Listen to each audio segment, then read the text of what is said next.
Okay, so the first bad habit you are doing is revving your car when your engine is cold. Why can you not do this? This is because when you start up your car, the engine's going to be cold and so will the oil. And when the oil is cold, it's usually thick and slow and it won't get to all the parts of the engine that it needs to go. This means you can damage the engine because there will be no oil in that segment of the engine. During winter, this is very, very important not to ruin your engine. If you're revving your engine, you're going to put a lot of stress on your pistons, on your crankshaft and on your camshafts. You do not want to damage any of these parts because it means restoration of the engine, which will cost a lot, and in most cases you're just going to be better off selling the car. Another thing that happens when you drive your car on a cold engine is that the oil pump has to work double as much to pump the cold oil through the whole engine block. So how do you start your car and drive safely? You want to get in the car, start the engine and wait at least 1 to 2 minutes. Then you want to start driving, but you want to start driving very smoothly and not aggressive at all.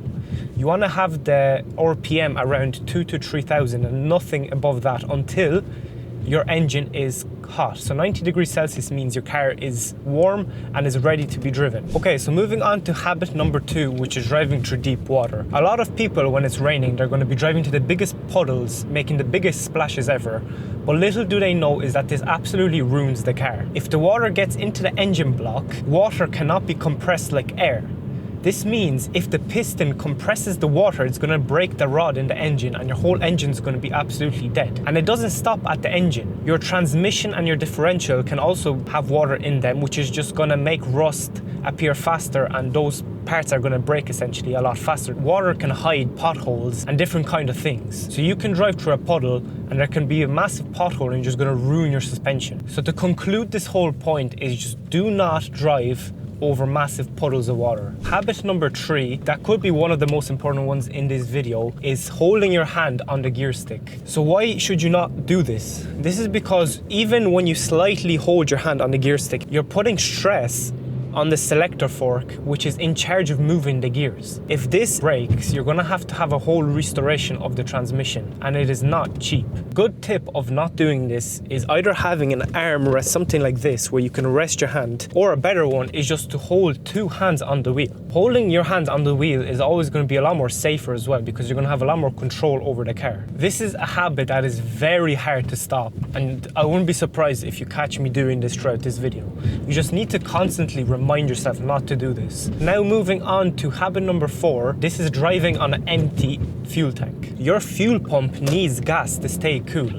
If there's not enough gas in the fuel compartment, then the fuel pump is going to overheat. When you have low gas in the compartment, all of the dirt and debris is going to get into the fuel filter. This is going to cause a lot of problems and could even make your car stall if the fuel filter clogs up a lot of dirt. To avoid all these problems, you should never get to a stage where the blinker turns on for fuel. You should always have more than that. This is probably one of the most easiest bad habits you can stop doing to make your car run forever. Okay, now moving on to bad habit number 5, which is not cleaning your car regularly. Dirt and salt can both cause rust spots on your car, but the thing is here that you will only see the rust spots once it's way too late and way too expensive to fix. So to easily avoid this, all you need to do is just wash your car regularly. Brake dust on your calipers can reduce braking performance if there's too much of it and you don't clean it enough. And the problem that most people have with washing their car is, oh, they say it takes too long, it costs too much money at the car washes. The thing is, when you wash your car very regularly, the actual time you spend on washing the car is very small because the car is always clean. For a person who doesn't clean the car for, let's say, 2, 3 or even a month, and they go to the car wash, it's going to take them a lot longer to clean the car properly, instead of just keeping the car always clean and then just doing a quick 1 to 2 minute job in the car wash. Okay, so now on to habit number 6, which is riding the brakes. If you hold your foot on the brake for long periods of time, you're gonna cause the pads to heat up and eventually lose a lot of grip. You wanna play a small game in your head. Try avoid braking as much as possible. First of all, the more fuel you're gonna save, and the more wear on your brakes you're gonna save. So not braking when you don't have to will save you a lot. Your best friend here is gonna be your engine. So you wanna do a lot of engine braking.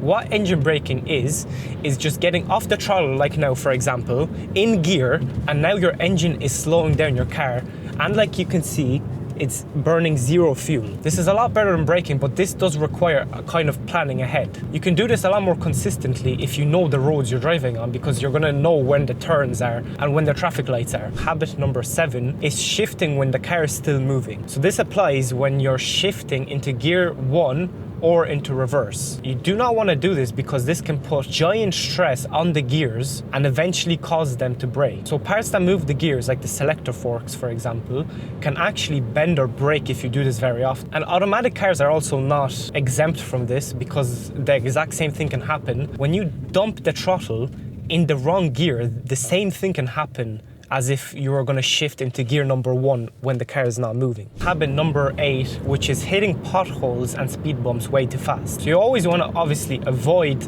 potholes, but you want to take all of the speed bumps very, very slowly. So when you hit speed bumps too fast, you can damage the shocks and the struts, which will in turn cause them to leak. Most of the times when potholes catch me is if I'm not scanning ahead and the last second. If you can see a pothole in the distance, you can plan your direction you're going to take to avoid it. Sometimes potholes are unavoidable and you should never risk your health and life to avoid a pothole. But if you do have to take the pothole, try to slow down as much as possible. Okay, so moving on to bad habit number 9, which is avoiding maintenance and warning lights in your car. So when it comes to warning lights, you never want to avoid these. This is because warning lights are there for a reason. The car is trying to tell you that something is wrong with the car and something either has started to break or is about to start to break. This is very similar to your health. So let's say you have a condition that is building up, but the symptoms are very low, and you avoid going to doctors for, let's say, a year, and within that year, that problem gets a lot worse. It's the exact same things with cars. The longer you avoid warning lights, the worse the condition is gonna get. A lot of these you can